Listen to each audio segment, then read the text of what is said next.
প্রদর্শিত পথের বাইরে যে কোনো আমল করবেন সেটা কোনদিন সুন্দর হবে না, সেটা কোনদিন সুন্দর বলে গৃহীত হবে না, কবুল হবে না। আর সুন্দর হবে যখন আল্লাহর জন্য হবে। আল্লাহর জন্য না হলে সেটা আর সুন্দর হবে না। ন্যাক আমল করবেন দুনিয়ার কারো দেখানোর জন্য, বোঝানোর জন্য, জানানোর জন্য, আপনার আমল আল্লাহর দরবার কবুল হবে না, সেটা কোনদিন সুন্দর বলে বিবেচিত হবে না। সুন্দর হতে হলে দুইটা লাগবেই, লিয়াবলুয়াকুম আইয়ুকুম আহসানু আমালা। হাসরের মাঠ এত কাছে যে আপনি চিন্তাও করতে পারবেন না। কোরআনে কারীম আল্লাহ তাআলা এই জন্য বলছেন কদ্দামাত লিগাদিন, আগামী দিনের জন্য তুমি কি সংগ্রহ করেছ তুমি সেই জন্য প্রত্যেকটি মানুষ যেন দেখে নেয়। ওয়াল তানজুর নাফসুম মা কদ্দামাত লিগাদিন, প্রত্যেকটি নফস, আপনিও আমি সবাই চিন্তা করি আগামী দিন কি হবে। আগামী দিন খুব দূরে নয়, মরার পর থেকে শুরু হবে আখিরাতের জীবন। আখিরাতের জীবন খুব দূরে মনে করার কোনো কারণ নেই। আল্লাহ তাআলা কোরআনে কারীম বলেছেন ইন্নাহুম ইয়ারাউনাহু বাঈদান ওয়া নারাহু কারীবা, তারা এটাকে অনেক দূরের জীবন মনে করছে, আমরা তো এটাকে কাছের জীবন মনে করছি, খুব কাছেই। যেই জীবন অনেক দীর্ঘ সেই জীবনের তুলনায় দুনিয়ার জীবন একেবারেই ক্ষণস্থায়ী। এক বিকাল অথবা এক সকাল, এক বিকাল অথবা এক সকাল। এমনকি যারা বেশি বুঝে তারা সেদিন বুঝতে পারবে। কোরআনে কারীম আল্লাহ তাআলা বলছেন ইল্লা বিস্তুম ইল্লা কালিলা, খুবই সামান্য সময় ছিলে। এমনকি সাআতাম মিন নাহার, দিনের একটা ক্ষণিক ছিলে মনে করবে যে বিশাল দিনে একটা ক্ষণিক মাত্র কাটিয়েছে। 50,000 বছরের তুলনায় 100 বছর কিছু না। 50,000 বছরের তুলনায় দুনিয়ার সামান্যতম জিনিসকে যে ব্যক্তি প্রাধান্য দিয়ে বসে আছে সে ব্যক্তি বাল তুসিরুনাল হায়াতাদ দুনিয়া ওয়াল আখিরাতু খায়রুন ওয়া আবকা, দুনিয়ার জীবনকে প্রাধান্য দিচ্ছে, আখিরাত যে চিরস্থায়ী জীবন সেটাকে প্রাধান্য দিচ্ছে না। দুনিয়ার জীবনকে কারা প্রাধান্য দেয়? যারাই দুনিয়া অর্জনের জন্য ব্যস্ত হয়ে পড়ছে, আল্লাহর দ্বীন থেকে দূরে সরে যাচ্ছে, কোরআন এবং সুন্নাহ পড়ছে না, জানছে না, আমল করছে না, তারা দুনিয়ার জীবনকে প্রাধান্য দিচ্ছে। দুনিয়ার জীবনকে প্রাধান্য দেওয়া যাবে না। আল্লাহ তাআলা এই জিনিসটা সূরা ইব্রাহিম ও মুসার মধ্যে বলেছেন। একই তথ্য তিনি ইব্রাহিমের সহিফার মধ্যে দিয়েছেন, মুসার সহিফার মধ্যে দিয়েছেন। একই তথ্য তিনি কোরআনে কারীমে আমাদেরকেও দিয়েছেন যে তুসিরুনাল হায়াতাদ দুনিয়া, দুনিয়ার জীবনটাকে তোমরা প্রাধান্য দিচ্ছ, ওয়াল আখিরাতু খায়রুন ওয়া আবকা, আখিরাত হচ্ছে চিরস্থায়ী। প্রতিটি কাজে চিন্তা করবেন যে এটা আখিরাতমুখী করা যায় কিনা। যেই কোনো কাজকে আখিরাতমুখী করে ফেলুন। যেই কোনো কাজকে, যদি আপনি কোনো জায়গা কিনেন তাও আখিরাতমুখী করার চিন্তা করুন, যদি জমি কিনেন তাও আখিরাত চিন্তা করুন, যা কিছু করেন আখিরাতমুখী করার চিন্তা করুন, যেটা আখিরাতের কাজে লাগে কিনা। আখিরাতের কাজে না লাগলে সেটা দুনিয়াতে বৃথাই যাবে। মুহাম্মদ রাসূলুল্লাহ সাল্লাল্লাহু আলাইহি ওয়াসাল্লাম বলেছেন ঈমানদার সবকিছুতে সওয়াব পায়, শুধুমাত্র বিল্ডিং বানালে সওয়াব পায় না। বিল্ডিং বানালে সওয়াব পায়, এটা সহি হাদিস। কারণ বিল্ডিং গুলো রেখে দিতে হয়, কিন্তু বিল্ডিং গুলো যদি দিনের জন্য হয় তাহলে সেটা সওয়াব পায়। অর্থাৎ নিজের ঘর বাড়ি বড় করে বানাইলে সওয়াবের কিছু হয় না, বিশাল করে বিল্ডিং বানাইলে। কারণ দুনিয়ার জীবন তো ক্ষণস্থায়ী হিসেবে নিতে হবে তাকে। বিশাল বিশাল বিল্ডিং অট্টালিকা বানাইছেন, আপনার এই প্লট কিনেছেন, ওইটা কিনেছেন, এগুলি কিন্তু দুনিয়ার জীবন হিসেবে থেকে যাবে। কিছুক্ষণ আগে যা ঘটে গেল আপনি কিছুক্ষণ পরে সেটার অবস্থা বুঝতে পারতেন। এখানে দাঁড়িয়ে খুতবা দেওয়ার অবস্থা আমাদের ছিল না, এরকম অবস্থা হতে পারত। কোনো কোনো দেশ এরকম এলাকার পর এলাকা ধ্বংস হয়ে গেছে। আমরা দুনিয়াটাকে অনেক বড় মনে করে বসে আছি এবং আখিরাতকে ভুলে গেছি। আখিরাতকে ভুলে গেছি এবং আল্লাহকে ভুলে গেছি। আখিরাতকে যারা ভুলে যায় তার পরিণতি কখনো ভালো হয় না। কারণ যেতেই হবে যেখানে, সেখানে যাওয়ার জন্য আগে থেকে প্রস্তুতি নেওয়া হচ্ছে বুদ্ধিমানের কাজ। সম্মানিত মুসলিয়ান ইকরাম, যেটা বলছিলাম যে যদি দুনিয়ার জীবনের শেষে আখিরাতের জীবন কিন্তু আমাদের সামনে উপস্থিত। আমরা যে আলোচনা করছিলাম, একজন ইমানদার আল্লাহর উপর ঈমান রাখবে, ফেরেশতার উপর ঈমান রাখবে, কিতাবের উপর ঈমান রাখবে এবং রাসূলের উপর ঈমান আনবে, আখিরাতের উপর ঈমান আনবে, তাকদীরের উপর ঈমান আনবে। আলোচনা যখন আমাদের শেষ হয়েছে, এখানে আখিরাতের উপর ঈমানের প্রথম ধাপ আমরা আলোচনা করেছি, সেটা হচ্ছে কিয়ামতুস সুগরা, অর্থাৎ একজন মানুষের মৃত্যু এবং একজন কিয়ামতের আলামত, এগুলো নিয়ে আলোচনা করেছি। আজকে থেকে যে আলোচনাটা আমাদের হবে, হয়তো 2-3টা খুতবা লেগে যাবে, যে হাশরের মাঠ এবং জান্নাত জাহান্নাম নিয়ে কি অবস্থা হবে। হাশরের মাঠের শুরুটা হচ্ছে দুনিয়ার সমাপ্তির সাথে সাথে হাশরের মাঠের কর্মকাণ্ড শুরু হয়ে যাবে। আমরা পড়েছিলাম, জেনেছিলাম যে মানুষ, আগুন তাদেরকে ঠেলে নিয়ে যাবে এক বিশাল মাঠে। আগুন তাদেরকে দুনিয়ার একটা মাঠে নিয়ে যাবে। দুনিয়ার মাঠ, এটা দুনিয়ার হাশরের মাঠ, সেটা হচ্ছে বর্তমান সিরিয়া বা শাম এলাকা পুরোটাকেই। আল্লাহ রাসূল সাল্লাল্লাহু আলাইহি ওয়াসাল্লাম বলছেন সেদিকে মানুষদেরকে ঠেলে নিয়ে যাবে। দুনিয়া যার জীবিত থাকবে সে সময়, সেটা শুধু কাফেরই থাকবে, ইমানদার বলতে কেউ থাকবে না সে সময়। তাদেরকে যখন সেদিকে নিয়ে যাওয়া হবে, তখন সেখানে সর্বপ্রথম যে ফুৎকার হবে, কিয়ামতের শুরু সেখান থেকে, কিয়ামতের প্রথম যে ফুৎকার সেটা থেকেই কিয়ামত শুরু হয়ে যাবে। প্রথম হচ্ছে সিংহায় ফুৎকারের মাসালা। সিংহায় তখনই ফুৎকার দেয়া হবে। এই ফুৎকার কে দিবেন? এই ফুৎকার দিবেন ইসরাফিল আলাইহিস সালাতু ওয়াস সালাম। আর তখনও দিন থাকবে, তখনও দিন হিসাব থাকবে, অর্থাৎ পৃথিবী থাকবে, অর্থাৎ তখনও সূর্য পূর্ব দিকে উঠবে, পশ্চিম দিকে ডুববে। উল্টা নয়, উল্টা শুধু একদিন হবে, পশ্চিম দিক থেকে একদিন উঠবে, প্রতিদিন সেটা হবে।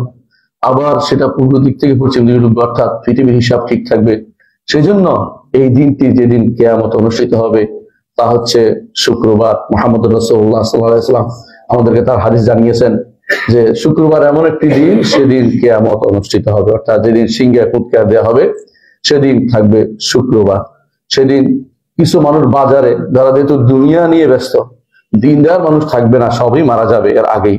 সুতরাং তারা কেউ কাপড় বস্ত্র সাজিয়েছে বেচা কেনা করার জন্য, কেউ বা তার ওটকে খাবার দিয়েছে, অর্থাৎ তারা আখিরাতকে ভুলে বসে আছে। তারা চিন্তাও করবে না, আগুন লাগলে মনে করবে যে প্রাকৃতিক দুর্যোগ মনে করে বসে থাকবে। এগুলি যে আল্লাহর পক্ষ থেকে আযাব ও গজব কেউ মনে করে না। আজও আল্লাহর পক্ষ থেকে আযাব ও গজব মনে করা হচ্ছে না। কিছুক্ষণ আগে যা ঘটে গেল, যে বিপদ ঘটে গেল, এটাকে আমরা আযাব মনে করা উচিত ছিল, যে আল্লাহর পক্ষ থেকে বিশেষ আমাদেরকে ভয় দেখানোর জন্য সেটা এসেছে। আমরা সেটাকে ভয় হিসেবে নিচ্ছি না, আমরা মনে করছি যে বিশেষ কারণে অমুকখানে জমিনের মধ্যে ফাটল থাকার কারণে এই ঘটনা ঘটেছে। অমুকখানে জমিনের ফাটল কোথায় কি আছে এটা তো আমার দেখার বিষয় নয়। আমার দেখার বিষয় হচ্ছে আল্লাহ তাআলা ইখাউফুল্লাহ বিহি ইবাদাহ, তার বান্দাদেরকে ভয় দেখাচ্ছেন। এই ভয়টাকে আমাদের অন্তরে আনা উচিত, যে আজকে মরে গেলে কালকে আমার জন্য আমলের সুযোগ থাকবে না, 2 রাকাত সালাত পড়ার সুযোগ আমার কোনোদিন আসবে না। যারা মরে গেছে তারা কান্নাকাটি করছে যে 2 রাকাত সালাত কেন পড়ে আসলাম না। 2 রাকাত সালাত পড়ার সুযোগটাকে তারা বিশাল সুযোগ মনে করছে। এখন উপরে থাকতে আমরা 2 রাকাতকে কোনো গুরুত্ব দিচ্ছি না। 2টা রাকাত কিন্তু আমার জীবনের জন্য বিশাল পাথর হতে পারে। এটা চিন্তা করলে আখিরাতমুখী হওয়া দরকার আমাদের প্রত্যেকেরই। আখিরাতমুখী হতে পারলে সেদিন আল্লাহর কাছে ভালো কিছু আমাদের অপেক্ষা করছে, আমাদের জন্য অপেক্ষা করছে। সিংহায় ফুৎকার দেয়া হবে। আর সিংহায় ফুৎকারের বিষয়টি আল্লাহ তাআলা কোরআনে কারীম উল্লেখ করেছেন 2 শব্দে। সিংহা বলছেন, নাকুর বলেছেন। সিংহায় ফুৎকার বলছে ফাইজা নুফিখা ফিস সূর, সূরের মধ্যে ফুৎকার দেয়া হবে। আবার বলেছেন ফাইজা নুকিরা ফিন নাকুর, নাকুরের মধ্যে যখন শব্দ করা হবে। এই শব্দ শুরু কিভাবে হবে? হাদিসে আছে রাসূলুল্লাহ সাল্লাল্লাহু আলাইহি ওয়াসাল্লাম বলেছেন প্রথমে শব্দ হবে নাকরা, একটা শি শব্দ হতে থাকবে। এটা বাড়তে বাড়তে বাড়তে বাড়তে মহাবিস্ফোরণ শব্দাংশ হয়ে যায়, বিশাল বিস্ফোরণের মতো শব্দ হবে। অর্থাৎ প্রথম শুরু হবে ভয়ের মতো শব্দ হতে থাকবে, ভয়ের মতো শব্দ হতে থাকবে। এরকম ভয়ের মতো শব্দ হতে হতে এটা বিশাল নিনাদের আকার ধারণ করে বড় শব্দ, যার মাধ্যমে পৃথিবীর সবকিছু ধ্বংস হয়ে যাবে। এটাই হচ্ছে নাফখা ফিস-সূর। এটার এই যে আওয়াজটা হবে, আওয়াজটাকে কোরআনে কারিমে 4টি নামে অভিহিত করা হয়েছে। কোথাও বলা হয়েছে নাফখা, ফু যেটা দেব, নাফখা বলা হয় এটাকে। সূরা হাক্কার 13 নম্বর আয়াতে আল্লাহ তাআলা বলছেন ওয়াইজা নুফিখা ফিস-সূরি নাফখাতুন ওয়াহিদা, যখন সূরের মধ্যে একটা ফুৎকার দেয়া হবে। সূর কি জিনিস? রাসূলুল্লাহ সাল্লাল্লাহু আলাইহি ওয়াসাল্লামকে সাহাবায়ে কেরাম জিজ্ঞাসা করছেন। রাসূল বলেছেন যে সূর হচ্ছে একটা জিনিস যাতে ফুৎকার দেয়া হবে, এমন একটি বাঁশির মতো, গরুর শিংয়ের মতো এরকম একটা জিনিস যেটার মধ্যে ফুৎকার দেওয়া হয়। বাঁকা একটার ভিতরে ফুৎকার দেওয়া হবে। এটা কিরকম, এটা ধরন তো আমরা জানি না, বিশাল। রাসূলুল্লাহ সাল্লাল্লাহু আলাইহি ওয়াসাল্লামকে একবার জিজ্ঞাসা করি, ইয়া রাসূলুল্লাহ আপনাকে বিমর্ষ দেখাচ্ছে কেন? তিনি বললেন যে কিভাবে শান্তিতে থাকতে পারি, কিভাবে শান্তিতে থাকতে পারি। সাহেবা সূর, যাকে সিংহা ফুৎকার দেওয়ার অর্ডার দেওয়া হয়েছে, সে সিংহা মুখে নিয়ে বসে আছে, সিংহা মুখে নিয়ে বসে আছে এবং কানটা তার সরাসরি আল্লাহ তাআলার দিকে কান দিয়ে তাকিয়েছে, আরশের দিকে। কখন সিংহায় ফুৎকার কান তার লাগিয়ে আছে আরশের দিকে, কখন তাকে সিংহায় ফুৎকার অর্ডার দেওয়ার সঙ্গে সঙ্গে সে ফুৎকার দিবে। এটা আপনার কাছে যদি দূরে মনে হয়, রাসূলুল্লাহ সাল্লাল্লাহু আলাইহি ওয়াসাল্লামের কাছে তত কাছে মনে হয়তো তিনি বিমর্ষ হতেন এই কারণে। অর্থাৎ সিংহায় ফুৎকারকারী ফেরেশতা আমাদের কাছে বিখ্যাত হচ্ছেন, তিনি হচ্ছেন ইসরাফিল আলাইহিস সালাতু ওয়াস সালাম। কিন্তু সরাসরি নামটি আসেনি, এটা ইজমা দ্বারা সাব্যস্ত। সরাসরি নামটি আসে সাহেবুস সুর। রাসূলুল্লাহ সাল্লাল্লাহু আলাইহি ওয়াসাল্লাম বলছেন সিংহায় ফুৎকার দাতা। তবে ইসরাফিলের নাম কোরআনেও আসছে, হাদিসেও এসেছে, কিন্তু তিনি যে সিংহায় ফুৎকার দিবেন সরাসরি নস, বিশুদ্ধ নস নেই, বিশুদ্ধ কোনো ভাষ্য নেই। তবে অবস্থার পরিপ্রেক্ষিতে আলেমরা বলেছেন সাহেবুস সুর, আর কেউ নয় তিনি ইসরাফিল আলাইহিস সালাতু ওয়াস সালাম, তারা এটার উপর ইজমা করেছেন। এই জন্য আমরা যখনই বলি সিংহায় ফুৎকার দাতা, তখন ইসরাফিল আলাইহিস সালাতু ওয়াস সালামের কথা আমাদের মনে আসে। ইসরাফিল আলাইহিস সালাতু ওয়াস সালাম যদি সিংহায় ফুৎকার দেন তাহলে কোনো দূরের বিষয় না, কারণ তিনি একজন, যিনি আরশ বহনকারী ফেরেশতাদের একজন, আরশ বহনকারী ফেরেশতাদের একজন হচ্ছেন ইসরাফিল আলাইহিস সালাতু ওয়াস সালাম, এবং সবচেয়ে কাছের আল্লাহ তাআলা, তিনি আরশের উপরে, আর আরশের সবচেয়ে কাছের ফেরেশতা হচ্ছেন একজন, তিনি হচ্ছেন ইসরাফিল আলাইহিস সালাতু ওয়াস সালাম।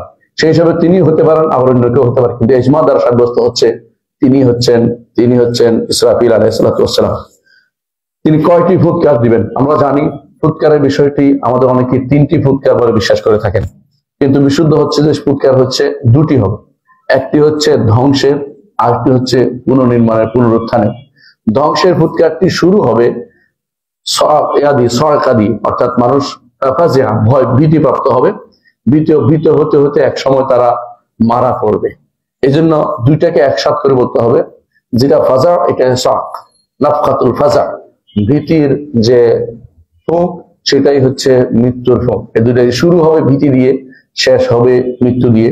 আর দ্বিতীয় যে ফুৎকার হবে সেটা হচ্ছে মানুষ হাসরের মাঠে উঠার জন্য আল্লাহ তাআলার পক্ষ থেকে নির্দেশ প্রাপ্ত হয়ে তখন যে ফুৎকার দেওয়া হবে, সেই ফুৎকারটি হচ্ছে নফখাতুল বাস বা পুনরুত্থানের যে ফুঁক, সেটা পুনরুত্থানের ফুৎকার।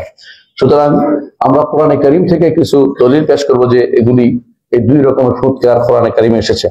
যেখানে এসেছে ফাজা এবং বাস, অর্থাৎ ফাজা এবং শক, ভয় এবং মৃত্যুর যে ফুৎকারের কথা কোরআনে কারীমে এসেছে, তার কয়েকটি আয়াত।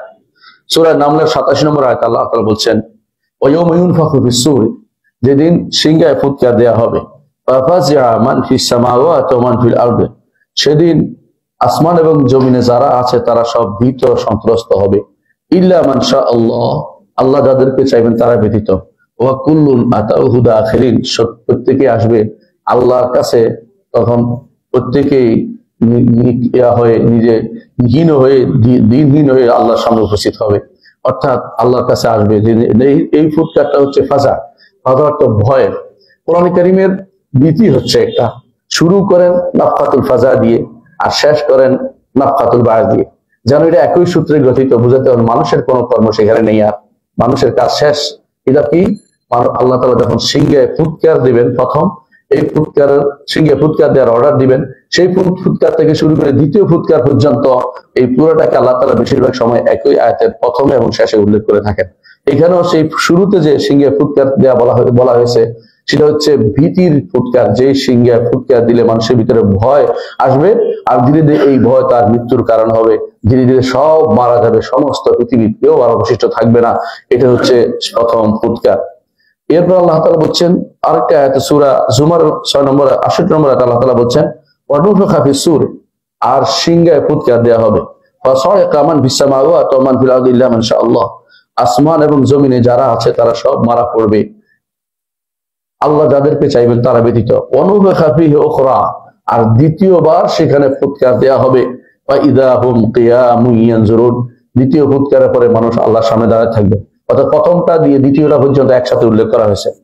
আবার সূরা সাদের 15 নম্বর আয়াতে আল্লাহ তাআলা বলছেন, ওয়া ইয়ানজুরু হাউলা ইল্লা সাইহাতান ওয়াহিদাতাম মা লাহা মিন ফাওয়াক, তারা তো শুধুমাত্র অপেক্ষা করছে যে একটি চিৎকার, এই চিৎকার হচ্ছে সাইহা, অর্থাৎ এই চিৎকার হচ্ছে সাইহা বলে আরবিতে, আর আমরা বলি এটাকে নুফখিসুর, অর্থাৎ সিংহায় ফুৎকার। একটি ফুৎকার দিলে একটু দেরি হবে না। ফাওয়াক অর্থ হচ্ছে দুধ দোহাইতে যতটুকু সময় লাগে, একটা দুধের বটা টান দিলে দুধ দোহাইয়ের সময় আরেকটা টান দেওয়ার সময় পর্যন্ত এত অল্প সময়, সাধারণত খুবই অভিজ্ঞ দুধ দোহাইতে তারা দ্রুত দুধ দোহাইতে পারে, এত সময় তারা পাবে না। মা লাহা মিন ফাওয়াক, একটুকু সময় পাবে না, এর মধ্যে সবকিছু ধ্বংস হয়ে যাবে। কোরআন কারীম অন্যত আল্লাহ তাআলা সূরা নাজিআতের 6 নম্বর আয়াতে বলছেন, ইয়াউমা তারজুফুর রাজিফা, যেদিন প্রকম্পনকারীর মাধ্যমে সবকিছু প্রকম্পিত হয়ে যাবে, সেটা হচ্ছে সিংহায় ফুৎকারের মাধ্যমে সবকিছু ধ্বংস হয়ে যাবে। কেউ কেউ অর্থ করেছেন ভূমিকম্পের কথা, সেটাও আমরা জানি, কিন্তু আমরা এখানে অর্থ করছি আখিরাতের কারণ। এরপর রায়তে বলা হচ্ছে তার তার দুফুহা তার ইয়ম তারজুফুর রাজিফা তাতবাউহা রাদিফা, এরপরে আসবে রাদিফা, অর্থাৎ পরবর্তী যেটা আসা সেটা আসবে, সেটা হচ্ছে দ্বিতীয় ফুৎকার, সেটার সাথে জড়িত রয়েছে। এগুলি যারা প্রথম ফুৎকারের কথা আলোচনা হয়েছে, কিন্তু সাথে সাথে দ্বিতীয় ফুৎকার পর্যন্ত আলোচনা কন্টিনিউয়াস আলোচনা করে চলে গেছে আল্লাহ তাআলা। কিছু আয়াত আল্লাহ তাআলা উল্লেখ করেছেন শুধু দ্বিতীয় ফুৎকারের কথা উল্লেখ করেছেন, এই আয়াতগুলো সবচেয়ে বেশি। কারণ প্রথম ফুৎকারের মধ্যে ধ্বংস, দ্বিতীয় ফুৎকারের পরে বিশাল, শুধু শেষ নয়, সেখানে সবকিছু আবার উপস্থিত হবে। প্রত্যেকে আমরা আবার জীবন নিয়ে হাসরের মাঠের দিকে আবার দৌড়াতে হবে প্রত্যেকটি মানুষকে। কেউ পালাতে পারবে না, কেউ বাকি থাকবে না, সবাই সেখানে উপস্থিত হবে। সূরা সাফফাতের 19 নম্বর আয়াতে আল্লাহ তাআলা বলছেন ফাইন্নামা হিয়া যাজরাতুন ওয়াহিদা ফাইযা হুম ইয়ানজুরুন, শুধুমাত্র একটি ধমক, এই ধমকের সাথে সাথে সেখানে তারা উপস্থিত হয়ে যাবে। অর্থাৎ সেই ধমকটা কি? সেই ধমকটা হচ্ছে সিংহের ফুৎকার। দ্বিতীয় ফুৎকার এখানে জাজরা বলা হচ্ছে, ধমকির মতো বলা হচ্ছে, যেন এমন একটা ধমক দিয়েছে যে কেউ আর এখানে উপস্থিত নাই। সেই ধমক ফুর মাধ্যমে হয়েছে, কথার মাধ্যমে নয়। আর দ্বিতীয় আরেকটা আয়াতে আল্লাহ তাআলা বলছেন সূরা কাহফের 99 নম্বর আয়াতে আল্লাহ তাআলা বলছেন ওয়া তারাকনা বা'দাহুম ইয়ামুজু ফি বা'দ ওয়া নুফিখা ফিস-সূরি ফাজামা'নাহুম জামআ। ওয়া তারাকনা বা'দাহুম ইয়ামুজু ফি বা'দ, অর্থাৎ যাদেরকে বলা হয় ইয়াজুজ মাজুজ, এরা একে অপরের উপরে চড়াও হতে থাকবে, মানুষের উপরে হানাহানি করতে থাকবে। এরপর আল্লাহ তাআলা বলছেন নুফিখা ফিস-সূর, আর এর মধ্যে সিংহে ফুৎকার দেওয়া হবে, সবাই আমার কাছে উপস্থিত হয়ে যাবে। অর্থাৎ সিংহে ফুৎকার দ্বিতীয়টাকে উল্লেখ করার উদ্দেশ্য, দ্বিতীয় সিংহে ফুৎকার সাথে সাথে আল্লাহর সামনে প্রত্যেকটি মানুষকে উপনীত হতে হবে। সূরা ইয়াসিনের 51 নম্বর আয়াত আল্লাহ তাআলা বলছেন ওয়া নুফিখা ফিস-সূর ফাইযা হুম মিনাল আজদাসি ইলা রাব্বিহিম ইয়ানসিলুন, আর সিংহে ফুৎকার দেওয়া হবে, তখন দেখবেন যে আশ্চর্য বিষয় হচ্ছে কবর থেকে প্রতিটি মানুষ দ্রুত বেগে উপস্থিত হচ্ছে হাসরের মাঠে। কিভাবে সেটা হবে আপনার বোঝার দরকার নেই, কেউ বাকি থাকবে না। মনে হয় যেন কাআন্নাহুম ইলা নুসুবিন ইউফিদুন, মনে হয় যেন কোনো একটা নুসুব, আল্লাহ তাআলা বলছেন নুসুব তো নির্ধারিত একটা মানুষ যেভাবে লক্ষ্যবস্তুর দিকে দৌড়ায়, যেমন অমুকখানে আগে যে যাবে তাকে পুরস্কার দেওয়া হবে, এই কথা বলে যখন প্রতিযোগিতা করা হয়, ওই জায়গা যে জায়গায় আগে যেতে পারে ওই জায়গার নাম হচ্ছে নুসুব। নির্ধারিত একটা জায়গা যেটা যাইলে পুরস্কার পাবে বা সেখানে আগে যেতে হবে। মানুষ যেন ওইভাবে এত তার দ্রুত সেখানে উপস্থিত হাসরের মাঠে, যেন তারা কোন নির্ধারিত বস্তু প্রতিযোগিতার জায়গা তারা উপস্থিত হয়ে যাচ্ছে।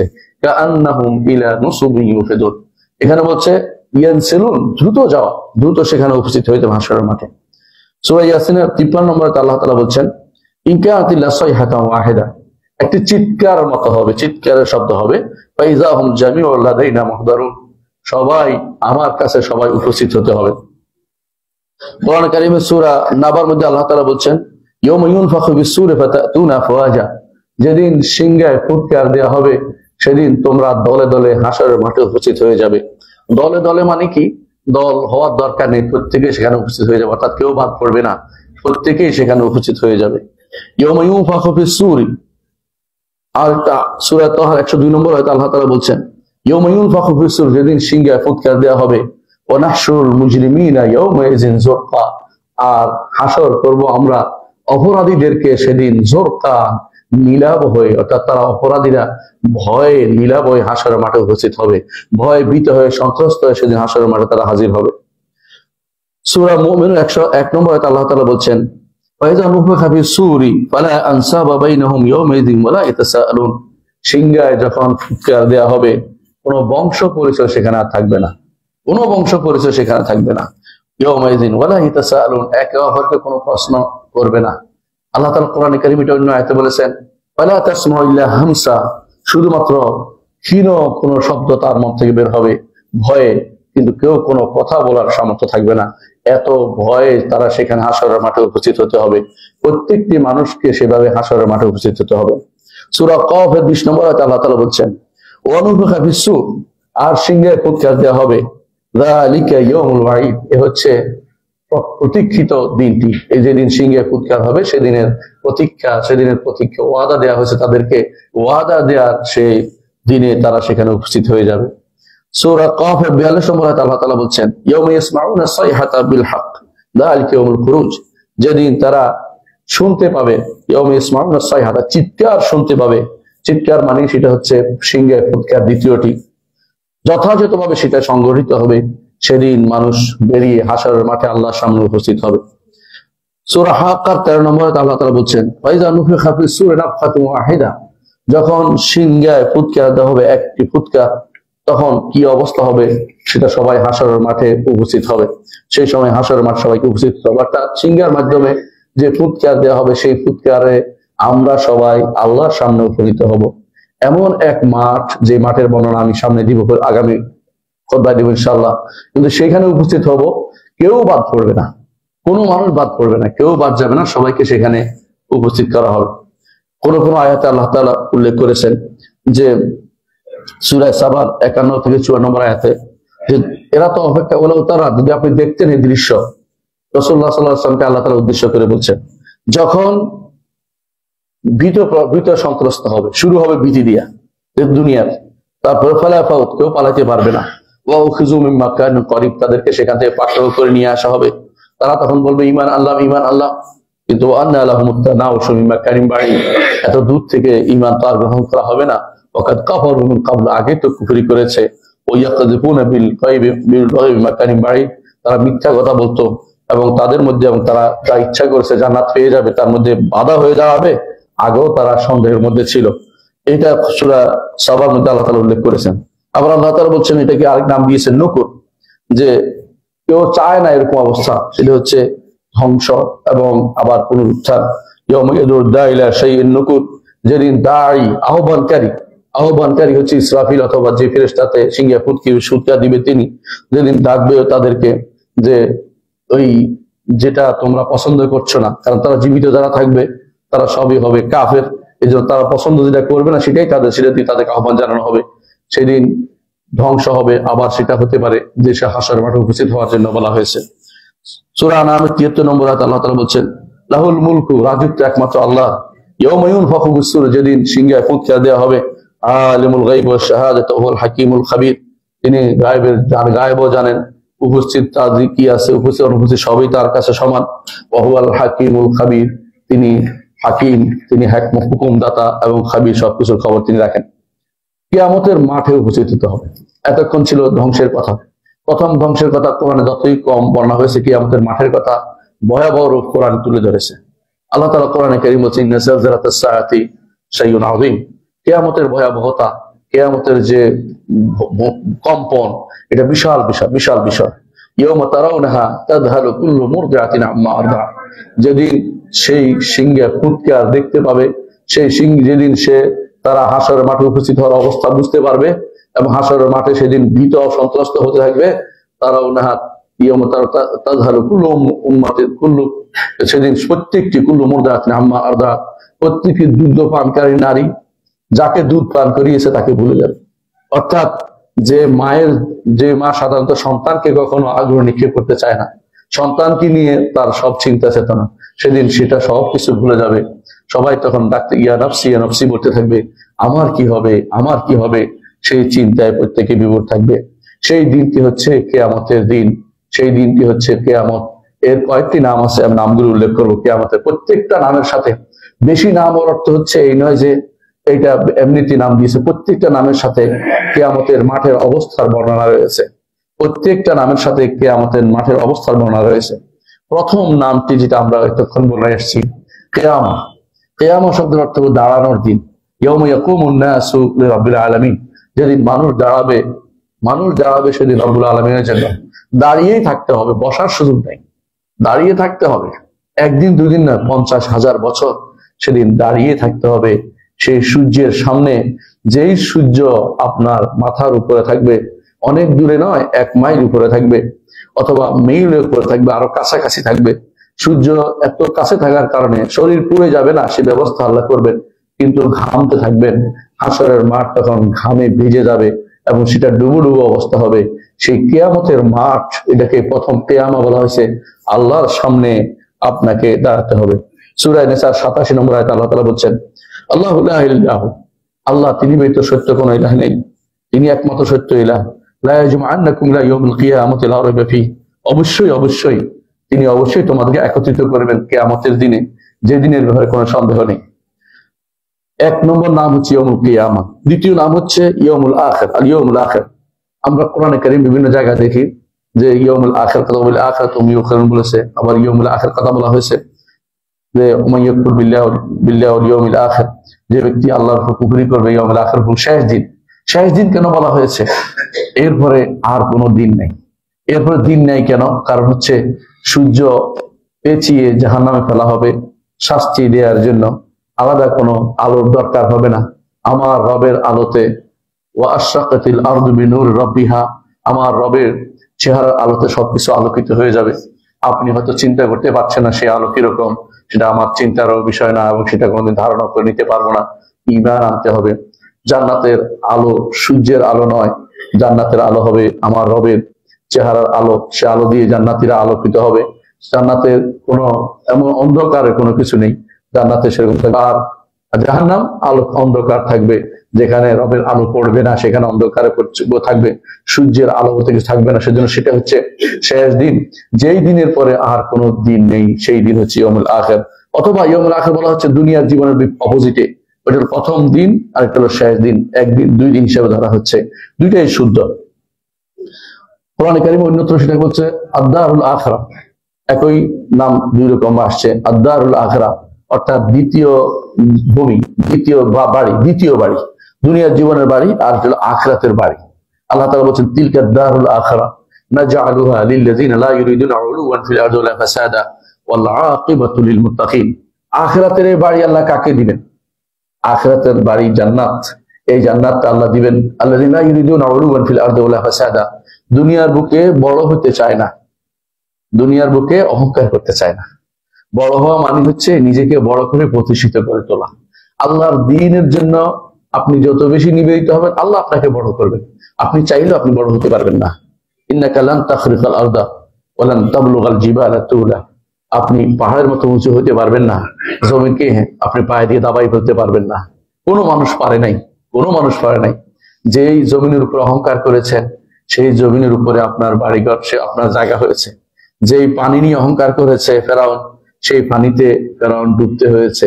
যেই জীবন নিয়ে নমরুদ অহংকার করেছে, সেই ছোট্ট জীবন পাখি, সেই ছোট্ট জিনিসটি তার নাকের ভিতরে উঠে তাকে শেষ নিঃশেষ করে দিয়েছে।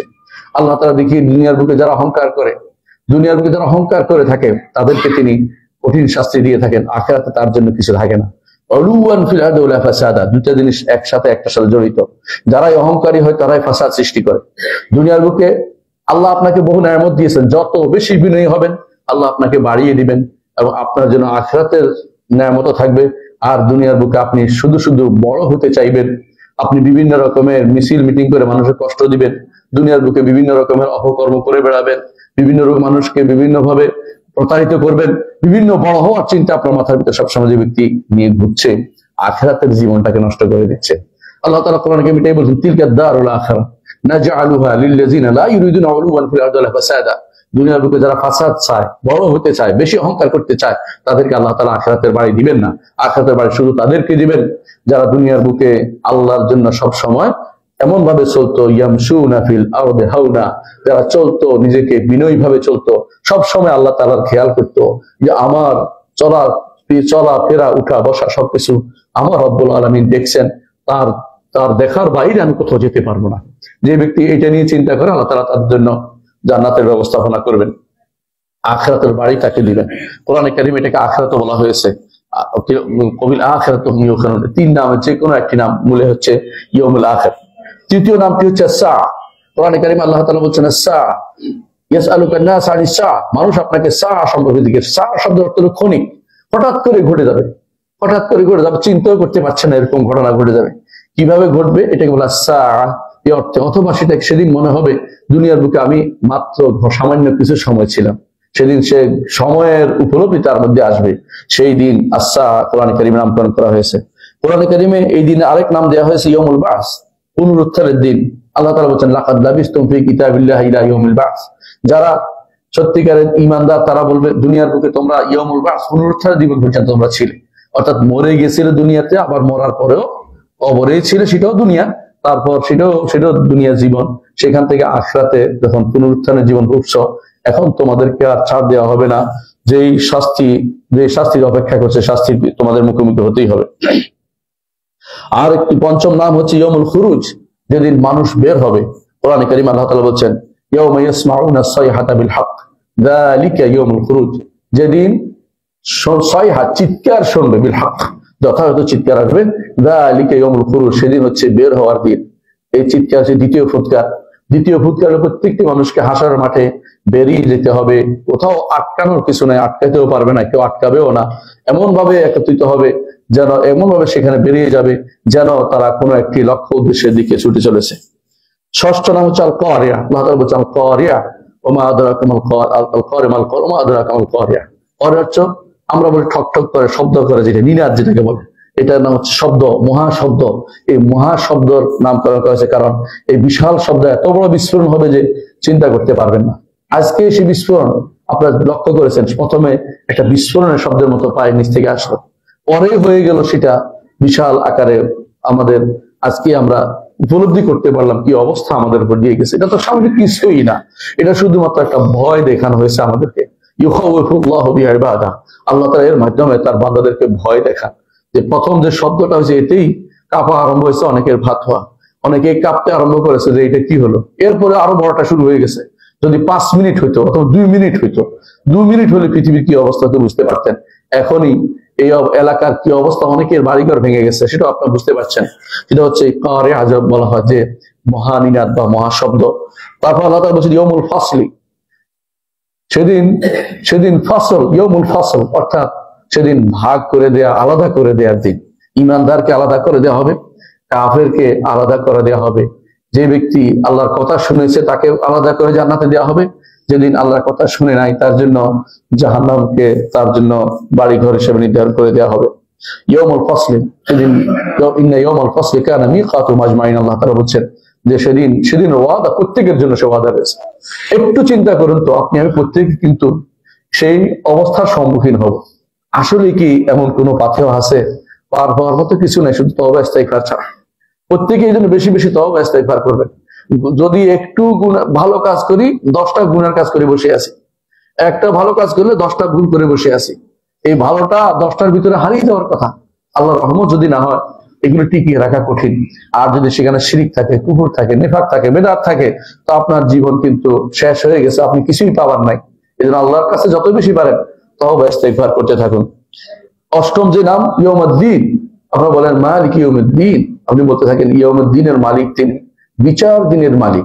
এটা বিচার, যেদিন বিচার হবে সেই বিচারে মা লা ইউগাদিরু সগীরাতান ওয়ালা কাবীরাতান ইল্লা আহসাহা। সেদিন আমাদের প্রত্যেকে বলবো এমন কি হলো যে ছোট বড় কিছুই বাকি নেই, সবই তো চলে আসছে এই খাতার মধ্যে। সেদিনের বিচার কোনো কিছু, ওয়ালা ইযলিমু রাব্বুকা আহাদা, কারো উপরে তিনি জুলুম করেন না, জুলুম করবেন না। প্রত্যেকের সামান্যতম জিনিসও তিনি নিয়ে আসবেন, ছোটখাটো যা আছে সব কিছু নিয়ে আসবেন। আতাইনা বিহাসিবিন, আল্লাহ তাআলা যেগুলো নিয়ে আসবেন হিসাব করবো, আল্লাহ তাআলা হিসাব করবেন। হিসাবের এই জায়গাটা একটু খেয়াল করুন আমরা প্রত্যেকে, এবং আখিরাতের কথা স্মরণ করি। নবম যে নামটি এসেছে তা হচ্ছে সাখা, চিৎকার। আমরা বলি চিৎকারের দিন, চি করে যে কানে ধরে সেটা চিৎকারকে বলে সাখা। যে চিৎকার সহ্য করার মতো নয়। একটা চিৎকার আছে সাধারণ শব্দ, একটা এমন চিৎকার যেটা মানুষের কানকে ফাটিয়ে ফেলে, সেই কান ফাটানো চিৎকারকে বলে সাখা। সেদিন করার সাখা নামকরণ করা হয়েছে, অর্থাৎ সেটা কিয়ামতের শুরু যেটা হবে সেটাকে সাখা। আবার হচ্ছে আত-তাম্মাতুল কুবরা, পরবর্তী সূরাতে আপনি পেয়েছেন, এক সূরাতে তাম্মাতুল কুবরা, আর সূরাতে আসা সাখা। তাম্মাতুল কুবরা মহা বিপদের দিন, এমন এক বিপদ, ইয়াউমা ইয়াফিরুল মারউ মিন আখিহি ওয়া উম্মিহি ওয়া আবিহি ওয়া সাহিবাতিহি ওয়া বানিহি, মানুষ পালিয়ে যাবে তার ভাই থেকে, তার আত্মীয় স্বজন সবাই থেকে পালিয়ে যাবে। কেউ কারো কাছে সেদিন কোনো, প্রত্যেকে বলে আমার নিজেকে নিয়ে যথেষ্ট। একটু আগে আমি অনেক মানুষকে দেখেছি আসার সময়, অনেকেই বলছে ছেলেটা কোন দিকে বেরিয়ে গেল, কারো খবর নাই। যখনই সেই ভূমিকম্প আরম্ভ হয়েছে কেউ বেরিয়ে গেছে, কারো খবর নাই। ছেলে রেখে, ছোট বাচ্চা রেখে মা দৌড় দিয়েছে, মানে নেওয়ার সময় না, নিজে বাঁচাও চিন্তা করছে। এই সামান্য ক্ষণিকের জন্য এই অবস্থা যদি হয়, এই বিশাল সময় ভীতিগত অবস্থা, আপনি কারো কথা স্মরণ করতে পারবেন না। কেন পালাবে বুঝতেই পারছেন। সেদিন আপনার সন্তানের জন্য অনেক কিছু রেখে গেছেন, বলবেন যে বাবা তোমার জন্য অনেক কিছু রেখে গেছিলাম। অথবা সন্তান বলবে যে বাবা তোমার জন্য অনেক কিছু করেছিলাম, সেদিন আমি জীবনে অনেক কিছু না করে তোমার জন্য এটা করেছি, আমাকে কিছু নেকির ব্যবস্থা করে দাও। বলবে যে না, খুঁজে পাবেন কোথায়? প্রথমত খোঁজা মুশকিল। এই বিশাল মাঠ কিন্তু শুধু বাংলাদেশের মাটি নয়, এই মাঠ বিশাল হবে। যে মাঠ, এই সবার জায়গা হবে, আগের পরের সবার যে মাঠে জায়গা হবে, এরকম নতুন এক মাঠে আপনি উপস্থিত হবেন। সেখানে কাকে কিভাবে খুঁজে বেড়াবেন? সেদিন শুধু আপনার আমল আপনার কাজে দেবেন। যদি আমল আমার না থাকে সেদিন হাসরের মাঠে কিছুই কেউ আপনাকে দিবে না, কেউ দিবে না। সেই দিন তাম্মাতুল কুবরা, মহা বিপদের দিন। এই মহা বিপদের দিনের কথা স্মরণ করো। 11তম আল্লাহ তাআলা বলছেন যে 11তম নাম হচ্ছে ইয়াউমুল হাসরা, আফসোসের দিন। আল্লাহ তাআলা বলছেন কোরআনে কারীম, ওয়া আনদিরহুম ইয়াউমাল হাসরা, হে নবী আপনি তাদেরকে ভীতি প্রদর্শন করেন আফসোসের দিন। কেন আফসোস করবে? সেদিন আফসোস করবে হাসরের মাঠে। ঈমানদারও আফসোস করবে, কাফেরও আফসোস করবে। কাফের আফসোস করবে ঈমান আনলো না কেন, ঈমানদার আফসোস করবে 2 রাকাত নামাজ বেশি পড়লাম না কেন, 2 রাকাত সালাত বেশি পড়া দরকার ছিল, কেন ইবাদত ঠিক মতো করলাম না, কেন কারো কথা শুনলাম না। এই আফসোস তার মধ্যে থাকবে। একটা সুযোগ এসেছিল কোনো দান করো আমি দিলাম না, একটা ভালো কাজ করার সুযোগ ছিল কেন করলাম না। অনেক সময় নিজেও আফসোস করেন দুনিয়া, তো সেখানে আর বড় ধরনের আফসোস হবে। এরকম ইয়াউমুল হাসরা, আফসোসের দিন। কোরআনে কারীম আল্লাহ তাআলা এই নাম, আরেকটি নাম বলেছেন 12 নম্বর নাম হচ্ছে আল গাশিয়া। গাশিয়া হলো সমস্ত বিপদ, যে বিপদের কারণে আগে সব বিপদ মানুষ ভুলে যায়। সাধারণত মানুষ ছোটখাটো বিপদ নিয়ে কে কারে কি বলছে এ নিয়ে টেনশন করতে করতে রাতে ঘুমায় না। এরপর যখন বড় বিপদ এসে যায় আগের গুলো সব ভুলে যায়। এটা হচ্ছে আল গাশিয়া, সব কিছুকে ঢেকে দিবে। দুনিয়ার সমস্ত বিপদ, দুনিয়ার সমস্ত ভয়, দুনিয়ার সমস্ত যত অভিযোগ সব ভুলে যাবে যখন আল্লাহ তাআলা সে হাসরের মাঠে উপস্থিত হওয়ার জন্য সে ফুৎকার দেওয়া হবে। সে হাসরের মাঠে ফুৎকার উপস্থিত হয়ে সব ভুলে যাবে। তখন তার মনে হবে কি হবে, এখন কি হবে, চিন্তা জেবে থাকবে। গাশিয়া উজুহু ইয়াওমাইযিন খাশিয়া আমিলাতুন নাসিবা তাসলা নারান হামিয়া। সেদিনের এই ভীতিপ্রদ অবস্থা আমাদের স্মরণ করা উচিত। 13 নম্বর নাম হচ্ছে ইয়াউমুল খুলুদ, চিরস্থায়ী দিন। আল্লাহ তাআলা বলেছেন উদখুলুহা বিসালাম যালিকা ইয়াউমুল খুলুদ। চিরস্থায়ী দিন অর্থ হলো এই দিনের পরে আর কোনো নতুন দিন আসবে না, আবার কোনো আমলের সুযোগ আসবে না। সেদিন শুধুমাত্র শুধু দুনিয়া যা আমল করেছে সেটাই শুধুমাত্র আমাদের জন্য ভালো বা মন্দ হিসেবে সামনে উপস্থিত হবে। সেদিন স্থায়ী হওয়ার দিন। জান্নাতীরা জান্নাতে যাবে, তাদেরকে বলা হবে ইয়া আহলাল জান্নাতি খুলুদুন ফালা মাউত, হে জান্নাতীরা স্থায়ীভাবে সেখানে থাকো, আর কোনো মৃত্যু নেই। ইয়া আহলান নার, হে জাহান্নামীরা খুলুদুন ফালা ফাউত, এখানে চিরস্থায়ী থাকো, আর কোনদিন এখান থেকে বের হইতে পারবে না, পালাতে পারবে না, কোন রকম মৃত্যু তোমাদেরকে পাবে না। লা ইয়ামুতু ফিহা ওয়ালা ইয়াহইয়া, জীবিতও থাকবে না মরেও যাবে না, অর্থাৎ মরা জীবের মাঝখানে আর আনন্দের জীবনও তারা পাবে না, আর মৃত্যু পেয়ে আনন্দিত হতে পারবে না, মৃত্যু তাদের আসবে না। কোরআনে কারীম আল্লাহ তাআলা আরেকটি নাম 14 নম্বর নাম হচ্ছে ইয়াউমুল হিসাব, হিসাবের দিন। আর হিসাব কথাটা শুনলেই আপনার আমার অন্তরের কম্পন ধরা উচিত। হিসাব যদি নেয় কোনো মানুষের পার হওয়ার উপায় নেই। রাসূলুল্লাহ সাল্লাল্লাহু আলাইহি ওয়াসাল্লাম এটাই জন্য বলেছেন, তিনি বলেছেন যে মান্নুকে শাহদ দেবা, যাকে হিসাবকে পুঙ্খানুপুঙ্খ হিসাব নেওয়া হবে, আযাব ছাড়া তার কোনো গতি থাকবে না। এই জন্য সবসময় চাইবে আল্লাহ তাআলা আল্লাহকে হিসাবান ইয়াসীরা, আল্লাহুম্মা হাসিবনা হিসাবান ইয়াসীরা। আয়েশা রাদিয়াল্লাহু আনহা যখন বললেন আল্লাহ আমাকে হিসাব ইয়াসীর করুন, রাসূলুল্লাহ সাল্লাল্লাহু আলাইহি ওয়াসাল্লাম বললেন যে আয়েশা তুমি কি জানো হিসাব ইয়াসীর কি জিনিস, সহজ হিসাব কি জিনিস? আয়েশা রাদিয়াল্লাহু বললেন যে জানি না ইয়া রাসূলুল্লাহ। বলেন যে সহজ হিসাব হচ্ছে শুধু সামনে পেশ করে বলে চলে যাও, একটা একটা করে খুলে ধরলে উপায় নেই। কেন এটা করলে, কেন এটা করলে, এই প্রশ্নের উত্তর জিজ্ঞাসা তোমার কোনো উত্তর নেই। আমরা যা করি বেড়াই তা যদি হিসাবের ভিতরে আসে, আল্লাহ ছাড়া কেউ বাঁচানোর কোনো পথ নেই। ফাজাআলাহুম মিনাল্লাহি মা লাম ইয়াকুনু ইয়াহতাসিবুন, এমন জিনিস প্রকাশ হয়ে পড়বে যেটা অন্তরে ছিল কেউ জানেনি। এটা প্রকাশ হলে কি উপায় আছে? উপায় নেই, কারো উপায় নেই। এই জন্য হিসাবের কথাটা মনে রাখবেন যে হিসাবের কারণে আল্লাহ তাআলা বলছেন ইন্নাল্লাযীনা ইয়াদুল্লুনা আন সাবিলিল্লাহি লাহুম আযাবুন শাদীদুন বিমা নাসু ইয়াওমাল হিসাব। যারা আল্লাহর পথ থেকে মানুষদেরকে দূরে সরিয়ে দেয়, আল্লাহর পথ বুঝেন, কোরআন এবং সুন্নাহ পড়তে চায়, কেউ আছে হেদায়েতের বাণী প্রচার করে, কেউ আছে বিকৃতি প্রচার করতে ঘুরে বেড়ায়। আছে, আপনি এখনো দেখবেন। একজন দেখলাম ফেসবুকে স্ট্যাটাস দিছে অমুকের বই নিয়ে যাচ্ছে বিকৃতি প্রচারের জন্য, মানে উনি যে বলছে তো এটা ভুল ধরার জন্য যাচ্ছে, কোরআন এবং সুন্নাহর বাণীকে ভুল ধরবে, এটার জন্য কেউ কেউ জীবন দিচ্ছে। আল্লাহ তাআলা বলছেন ফাসাইয়ুনফিকুনা সুম্মা তাকুনু আলাইহিম হাসরাতান ইয়াউমাল কিয়ামা, অর্থ সম্পদ শরীর ব্যয় করবে, হাসরের দিন আফসোস করবে তারা। এটা হিসাবের দিন।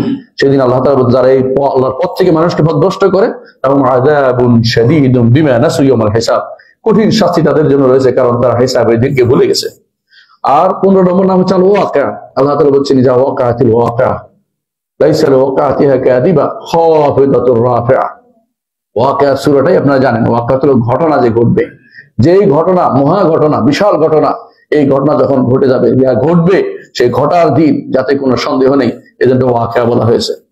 16 নম্বর নাম হচ্ছে ইয়াউমুল ওয়াঈদ, অর্থাৎ যেই দিনের ওয়াদা করা হয়েছে। আল্লাহ তাআলা বলছেন অনুফিখা ফিস-সূরি যালিকা ইয়াউমুল ওয়াঈদ, সেদিন ওয়াদা করেছে, ওয়াদা আল্লাহ পূর্ণ করে দিবেন। সেদিন প্রত্যেকটি মানুষ বলবে যে হায় আমি তো এই দিন থেকে গাফিল ছিলাম।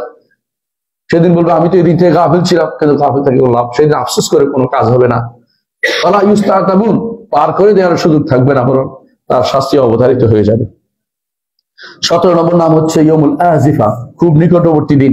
আল্লাহ তাআলা বলেছেন আনযিরহুম ইয়াওমাল আজিফা ইযিল কুলুবু লাদাল হানাজিরি, আর তাদেরকে ভয় প্রদর্শন করার নিকটবর্তী দিনের যে অন্তরসমূহ গায়ের কাছে এসে যাবে, অন্তরসমূহ হানজারার কাছে এসে যাবে, আপনার গলার কাছে এসে যাবে। ভয়ে মানুষ যখন বেশি ভয় পায় তখন যেন গলা দিয়ে রু বেরিয়ে যাচ্ছে, এরকম অবস্থা হয়। সেদিনের অবস্থা হবে হাসরের মাঠের অবস্থাকে ইয়মুল আজিফা বলা হয়েছে। 18 নম্বর নাম হচ্ছে ইয়মুল জামঈ, অর্থাৎ যেদিন আল্লাহ তাআলা বলছেন যে জমা করা হবে, সমস্ত মানুষ আগের পরে সবাইকে একত্রিত করা হবে। 19 নম্বর নাম হচ্ছে আল হাক্কা মাল হাক্কা মা আদরাকা মাল হাক্কা, অবশ্যম্ভাবী ঘটনা, হক যেটা অবশ্যই হক, সত্য সত্য অবশ্যম্ভাবী যেটা হচ্ছে আল হাক্কা, হক করে দেখাবে, সত্য করে দেখাবে। যা যা ওয়াদা করেছিল, হাদা মা ওয়াদার রহমানু ওয়া সাদাকাল মুরসালুন, আল্লাহ তাআলা যেটা ওয়াদা করেছেন রহমান এবং রাসূলরা সত্যায়ন করেছেন, সেটা সেদিন আপনার সামনে উপস্থিত হবে। 20 নম্বর হচ্ছে ইয়াউমুত তালাক, যেদিন সবকিছু মানুষ আল্লাহর সামনে একত্রিত হবে, সমস্ত মানুষ একসাথে একত্রিত হবে। আল্লাহ তাআলা বলছেন দারাজাত যুল আরশে, দারাজা সমূহ তারা আল্লাহর পক্ষ থেকে ইমানদারদের দরজায় উন্নীত করা হবে। আর আরজুল আরশ, আল্লাহ তাআলা ইউলকি রূহ মিন আমরি আলা শাই আলা মান ইয়াশা মিন ইবাদিহি, আল্লাহ তাআলা আল্লাহ তাআলা তিনি তার বান্দাদের জন্য পাঠান, রূহ হলো ওহী পাঠান। কি জন্য? লিউনজিরা ইয়াউমাত তালাক, যেদিন সাক্ষাৎ হবে, সাক্ষাতের দিন, সেটা সাক্ষাতের, আল্লাহর সাথে বান্দার সাক্ষাৎ হবে সেদিনের দিন। সেই দিন মহাদিনের কথা সবাই চিন্তা করা উচিত। 21 নম্বর হচ্ছে ইয়াউমুত তানাদ, যেদিন একে অপরকে ডাকতে থাকবে, সে ডাকে কোনো কাজ হবে না। আল্লাহ তাআলার পক্ষ থেকে লোকেরা ব্যক্তির নাম ধরে ধরে ডাকবে, সেদিন নাম ধরে ধরে ডাকবে, সেদিন একজন একজন করে ডাকতে থাকবে, আল্লাহ সবার সাথে কথা বলবেন, সেই দিনের কথা স্মরণ করুন। 22 নম্বর ইয়াউমুত তাগাবুন, যেদিন মানুষ ঠকার দিন, ঠকার হচ্ছে ইমানদাররা কাফেরদের জায়গা দখল করে ফেলবে, কাফেররা সেদিন ঠকতে থাকবে, সেই দিনের কথা স্মরণ করুন। ইয়াউমা তুবলাস সারায়ের, সেদিন অন্তরের ভেদ সমূহ প্রকাশ পেয়ে যাবে, সেই টেস্টি নাম আমরা দেখতে পাচ্ছি কোরআনে কারিমে। সম্মানিত মুসলিয়ানে কেরাম, আল্লাহ তাআলা কোরআনে কারিমে এবং মুহাম্মদ রাসূলুল্লাহ তার হাদিসে এই দিনের অনেক নাম উল্লেখ করেছেন, অনেক গুণ উল্লেখ করেছেন, সবগুলি আমরা উল্লেখ করলাম না। শুধু এই এতগুলি নাম গুণ কেন উল্লেখ করেছেন? এই জন্য যে এটা একটা বিশাল বিপজ্জনক দিন, বিশাল দিন। যত নাম দিতে পারবেন আপনার এটার সাথে আখিরাতের দিনের সাথে অ্যাপ্রোপ্রিয়েট হয়ে যায়।